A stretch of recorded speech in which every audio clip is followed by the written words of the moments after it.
خلافت عثمانیہ کا اصل بانی ارطغرل کا پوتا اور عثمان غازی کا بیٹا اورحان تھا۔ وہ 1281 میں سوت میں پیدا ہوا اور جوان ہونے تک روز دادا کی قبر پر حاضری دیتا اور قبر کے سرہانے کھڑا ہو کر دادا کا خواب دہراتا۔ عثمان غازی کے ساتھ مل کر سوت کے دائیں بائیں موجود قلعے بھی فتح کرتا رہا۔ سن 1300 میں علاقے کی چاروں بڑی ریاستیں زوال پذیر ہو گئی تھیں۔ سلجوق ریاست ختم ہو گئی، ایوبی سلطنت کمزور ہو رہی تھی، بازنطینی امپائر کی اینٹیں بھی گر رہی تھیں اور منگولوں کا طوفان بھی سمٹ کر چین تک محدود ہو گیا تھا۔ ایشیائی کوچک میں اس وقت گرے ہوئے قلعوں، خاک اڑاتے شہروں، بکھرتے محلات اور گزرے وقت کے نوحوں کے سوا کچھ نہیں تھا۔ لیکن آپ قدرت کا معجزہ دیکھیے کہ اسی خون آشام دور میں دو نئی طاقتیں پیدا ہو گئیں۔ ازبکستان میں امیر تیمور نے جنم لیا اور ترکی میں ارطغرل کا خاندان سر اٹھانے لگا۔ امیر تیمور اور اورحان دونوں کے دور میں زیادہ فرق نہیں۔ امیر تیمور نے اورحان کے پوتے بایزید یلدرم کو 1402 میں انقرہ میں شکست دی تھی۔ یہ دونوں طاقتیں بحران میں ابھریں اور یہ دیکھتے ہی دیکھتے تاریخ بن گئیں۔ اورحان نے 1326 میں عثمان غازی کے انتقال کے بعد عنان اقتدار سنبھالی۔ عثمانی سلطنت اس وقت سوت سے شروع ہوتی تھی اور 100 کلومیٹر بعد بورسا پہنچ کر ختم ہو جاتی تھی۔ لیکن اورحان نے اس کے باوجود نہ صرف اپنا سکہ جاری کیا بلکہ اپنی ریاست کا آئین، قانون اور بیوروکریٹک سسٹم بھی بنایا۔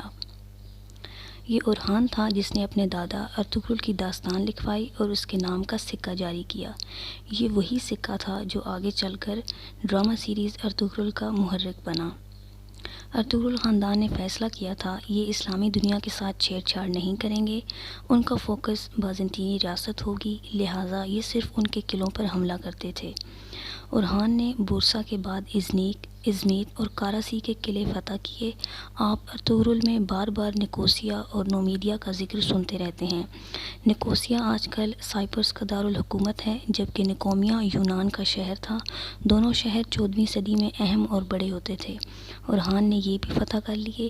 یہ اس کے بعد سابق سلجوق ریاست کے شمال مشرقی علاقوں کی طرف بڑھا اور آدھا اناطولیہ بھی فتح کر لیا اور پھر یہ آج کے ترکمانستان کی طرف مڑ گیا اور اس کا خاصا حصہ بھی قابو کر لیا۔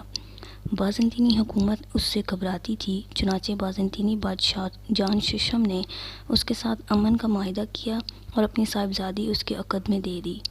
یہ پہلا ترک سلطان تھا جس نے گیلی پولی اور انقرہ فتح کیے۔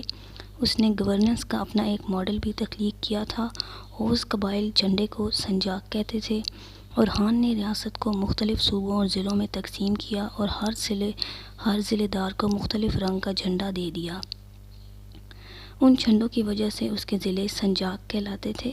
اس نے ضلع داروں کو اپنی فوج بنانے، علاقے فتح کرنے اور ٹیکس جمع کرنے کا اختیار بھی دے دیا۔ اس حکمت عملی کی وجہ سے اس کی فوج بھی مضبوط ہو گئی اور عوام بھی خوشحال ہو گئے۔ اس نے بے شمار مسجدیں، مدرسے اور کاروان سرائے بنوائے۔ وہ ایشیائی کوچک کا پہلا حکمران تھا جس نے بورسا میں یونیورسٹی بنائی تھی۔ اورحان کے بعد اس کا بیٹا مراد اول سلطان بنا اور اس نے سلطنت عثمانیہ کو حقیقتاً سلطنت عثمانیہ بنا دیا۔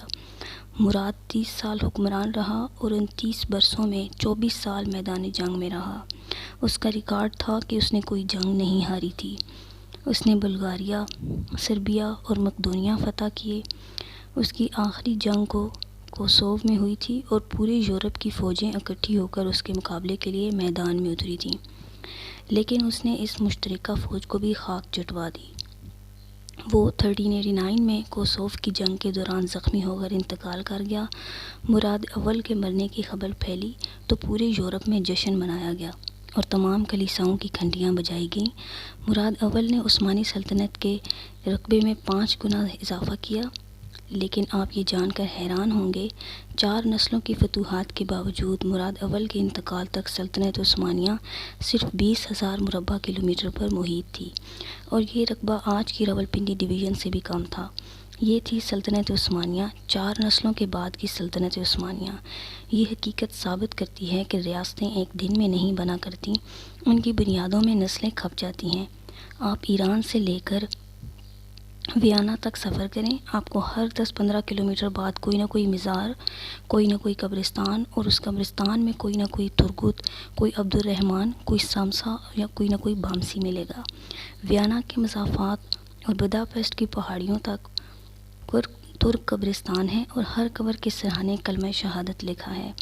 ریاستوں کو ریاست بنانے میں نسلوں کا لہو اور ہڈیاں خرچ ہوتی ہیں، اور پھر کہیں جا کر ریاستیں سر اٹھاتی ہیں، پھر کہیں جا کر ان کے جھنڈے اقوام عالم کے درمیان لہراتے ہیں۔ خلافت عثمانیہ کی رگوں میں بھی ارطغرل کی 18 نسلوں اور 36 سلطانوں کا لہو شامل ہوا، اور پھر کہیں جا کر ارطغرل آج کی نسل تک پہنچا۔ پھر کہیں جا کر دنیا نے تسلیم کیا، ترک صرف ترک ہوتے ہیں۔ نپولین بوناپارٹ نے ارطغرل کی نسل کے بارے میں کہا، اس نے کہا تھا، دنیا کی ہر فوج کسی نہ کسی کے سٹائل میں لڑتی ہے، لیکن ترک صرف اور صرف ترکوں کے سٹائل میں لڑتے ہیں۔ ارطغرل کی نسل نے صرف تلواروں اور گھوڑوں میں کمال نہیں کیا، بلکہ اس نے دنیا کو بیوروکریسی، آرکیٹیکچر، لائف سٹائل اور فوج سازی کا ماڈرن فن بھی دیا۔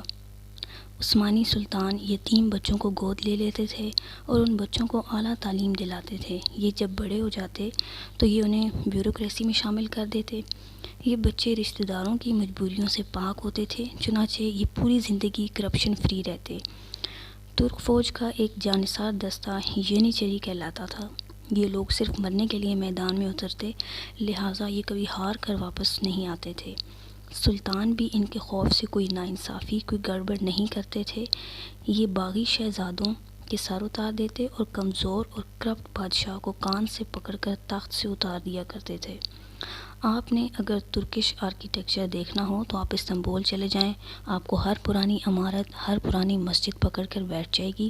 اور رہ گیا لائف سٹائل، تو کافی ہو، سگریٹ ہو، کاغذ ہو، رائفل ہو، بوٹ ہوں، کموڈ ہو یا پھر ہیئر کلرز ہوں، آپ کو ان کے پیچھے سلطنت عثمانیہ اور ترک ملیں گے۔ یہ تمام چیزیں ایجاد تو یورپ میں ہوئیں، لیکن انہیں بنایا اور مارکیٹ تک ترکوں نے کیا۔ ارطغرل کی نسل کے ہر سلطان نے اپنے نام سے ایک محلہ آباد کیا تھا، اور اس محلے میں شاندار مسجد، مدرسہ اور شفا خانہ بھی بنوایا، اور اپنا مقبرہ بھی۔ آپ قدرت کا انعام دیکھیے، ارطغرل کے پاس خیمہ لگانے اور گھوڑا باندھنے کی جگہ نہیں تھی، لیکن پھر اس کی نسل میں ایک ایسا وقت آیا جب 3 براعظموں پر ان کی حکومت تھی۔ ان کا جھنڈا چین اور روس کی سرحد سے لے کر ویانا اور ایران، عراق، سعودی عرب اور شام سے ہوتا ہوا مصر تک جاتا تھا۔ ارطغرل کی نسل کے ایک بادشاہ سلیمان دی گریٹ کی سلطنت 20 لاکھ مربع میل تک پھیلی ہوئی تھی۔ یہ ہوتی ہے اللہ کی دین۔ اسے کہتے ہیں جب کوئی قوم اللہ کے راستے پر چلتی ہے تو پھر اللہ چرواہوں کی نسلوں کو بھی قوموں کا تاج بنا دیتا ہے۔ یہ پھر عروج کو بھی اتنا عروج دیتا ہے کہ عروج کو بھی پسینہ آ جاتا ہے۔